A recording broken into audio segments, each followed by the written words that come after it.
Welcome to my YouTube channel Exam Gyan में आप सबको स्वागत है। आज हम देखेंगे कंप्यूटर के क्वेश्चन जो परीक्षा में बार बार पूछे जाते हैं। चलते हैं हमारे प्रश्नों की ओर। पहला प्रश्न हमारा वो है, निम्नलिखित में से किसे कंप्यूटर का पितामह कहा जाता है?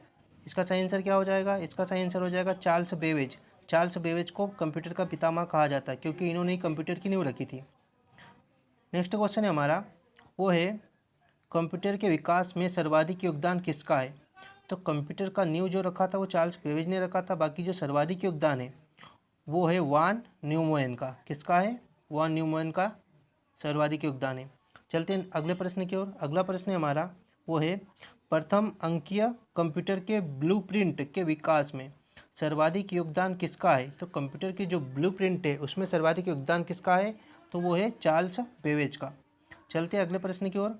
अगला प्रश्न हमारा वो है, सर्वप्रथम आधुनिक कंप्यूटर की खोज कब हुई? तो आधुनिक कंप्यूटर की खोज कब हुई थी? तो हुई थी 1946 में। चलते हैं अगले प्रश्न की ओर। अगला प्रश्न हमारा वो है, कंप्यूटर की भौतिक बनावट क्या कहलाती है? तो जो कंप्यूटर है इसकी भौतिक बनावट कहलाती है हार्डवेयर।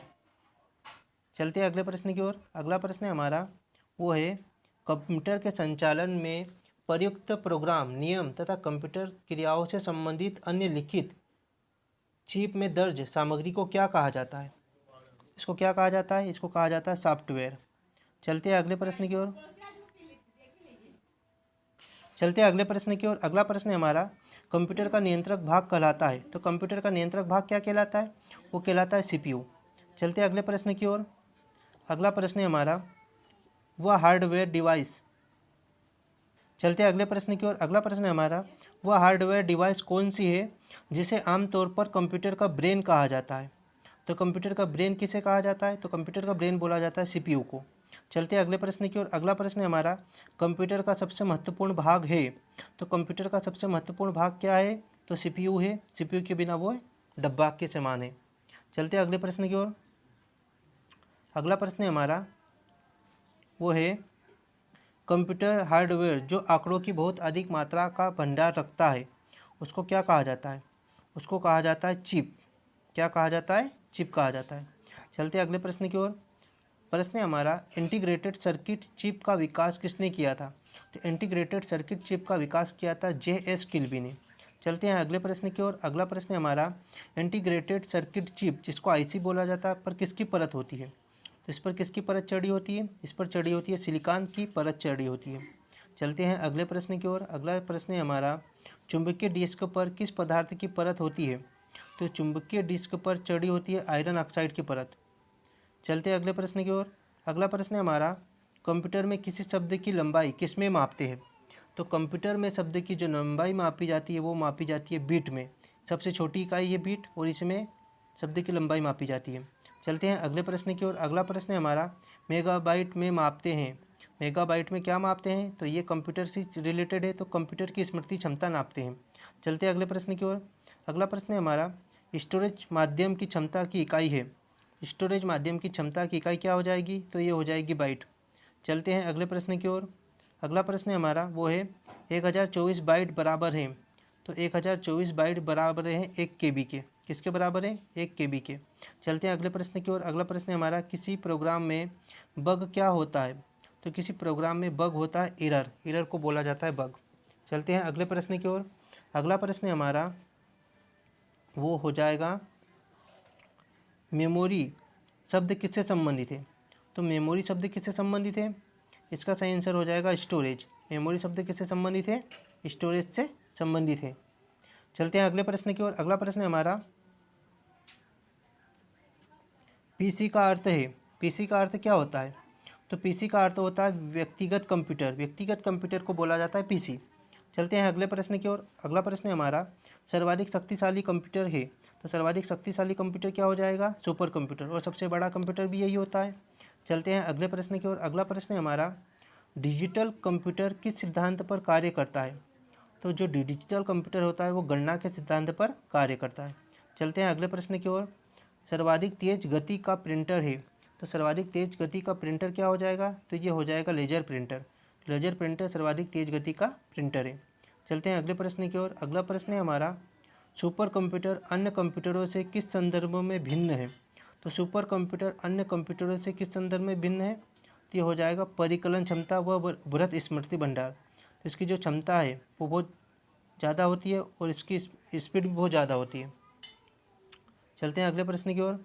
अगला प्रश्न है हमारा, आधुनिक डिजिटल कंप्यूटर में किस पद्धति का उपयोग किया जाता है? तो आधुनिक डिजिटल कंप्यूटर में द्विआधारीय अंक पद्धति का इस्तेमाल किया जाता है।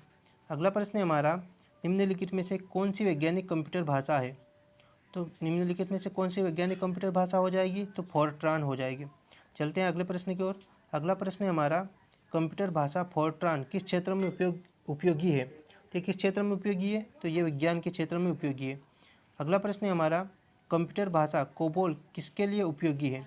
तो कोबोल किसके लिए उपयोगी हो जाएगी? तो ये व्यावसायिक कार्य के लिए उपयोगी हो जाएगी। चलते हैं अगले प्रश्न की ओर। अगला जो प्रश्न है हमारा वो है हमारा, किस कंप्यूटर भाषा का प्रयोग वाणिज्यिक कार्यों में किया जाता है? तो इसका सही आंसर क्या हो जाएगा? इसका सही आंसर हो जाएगा कोबोल। कोबोल का प्रयोग वाणिज्यिक कार्यों में किया जाता है। चलते हैं अगले प्रश्न की ओर। अगला प्रश्न है हमारा, प्रोग्राम हेतु सर्वप्रथम विकसित की गई कंप्यूटर भाषा है। तो प्रोग्राम के लिए कौन सी भाषा विकसित की गई थी? तो फोर्ट्रान को विकसित किया गया था प्रोग्रामिंग के लिए। अगला प्रश्न है हमारा, अंग्रेजी भाषा के समान उच्च स्तरीय कंप्यूटर भाषा है। इसका सही आंसर क्या हो जाएगा? कोबोल।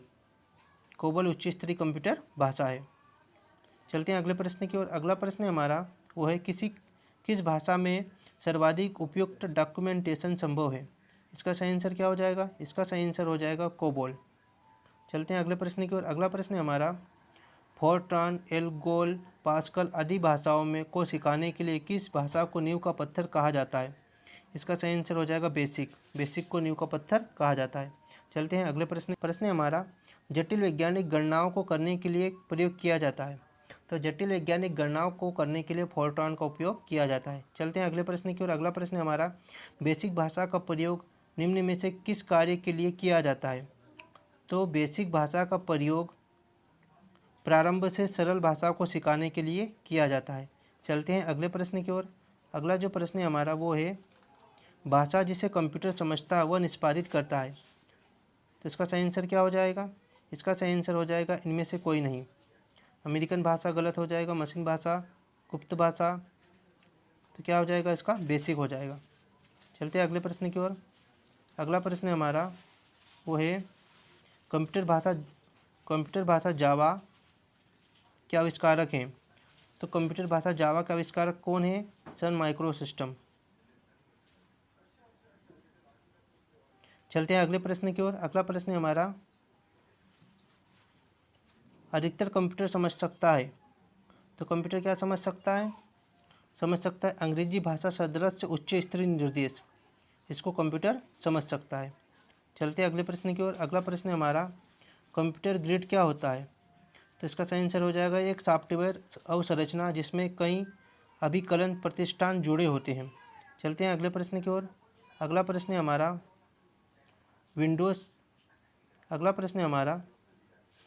विंडोज़ सॉफ्टवेयर का निर्माण किया गया किसके द्वारा किया गया? इसका सही आंसर हो जाएगा इनमें से कोई नहीं।